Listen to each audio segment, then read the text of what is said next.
फरवरी 2026 में नरेंद्र मोदी और US president के बीच India US interim trade deal हुआ।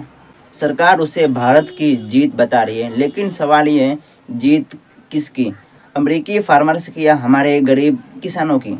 बीजेपी सरकार दावा कर रही है हमने गेहूं, चावल, डेयरी, पोल्ट्री जैसे सेंसिटिव सेक्टर्स को हमने प्रोटेक्ट किया। 90 से 95% एग्री प्रोडक्ट्स को हमने इससे बाहर रखा। पीयूष गोयल कहते हैं कि किसानों के हित में ये सुरक्षित है, किसी प्रकार का कोई नुकसान नहीं पहुंचाते हैं। लेकिन सच्चाई कुछ और है। डील के तहत इंडिया ने यूएस से आने वाले कई एग्री प्रोडक्ट्स पर टैरिफ कम या ज़ीरो करने का वादा किया।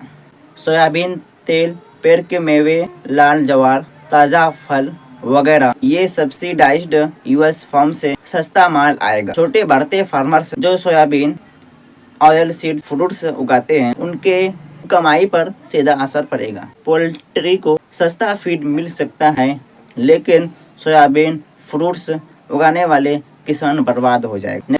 12 फरवरी 2026 को भारत बंद, लाखों फार्मर्स सड़कों पर उतरे, सिंबॉलिक कॉपीज ऑफ डील जलाई। फार्मर्स कह रहे हैं बिना कंसल्ट किए यूएस फार्मर्स को फायदा पहुंचाने का काम कर रहा है, हमारे को नुकसान। Opposition leader Rahul Gandhi parliament में कहते हैं मोदी सरकार ने भारत माता को बेच दिया, फार्मर्स को क्रश करने का दरवाजा खोल दिया। मिडिल क्लास पर असर, शॉर्ट टाइम में सस्ते एग्री प्रोडक्ट्स मिलेंगे, अच्छा लगता है, लेकिन अगर लॉन्ग टाइम में एग्रीकल्चर वीक हुआ तो रूरल इकोनॉमी डाउन होगा, जिससे फूड इन्फ्लेशन, जॉब्स कम होंगे, टैक्सेस बढ़ सकते हैं। प्लस में इंडिया ने $500 बिलियन यूएस गुड्स खरीदने का इंटेंशन दिखाया है। ये पैसा कहां से?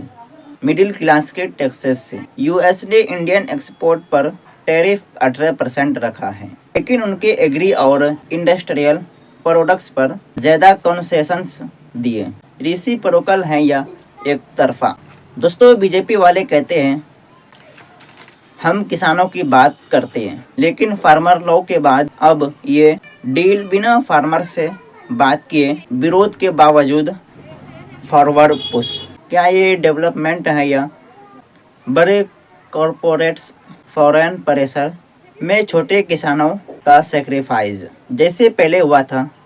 क्या मोदी सरकार किसानों का बात सुनेंगे या नहीं?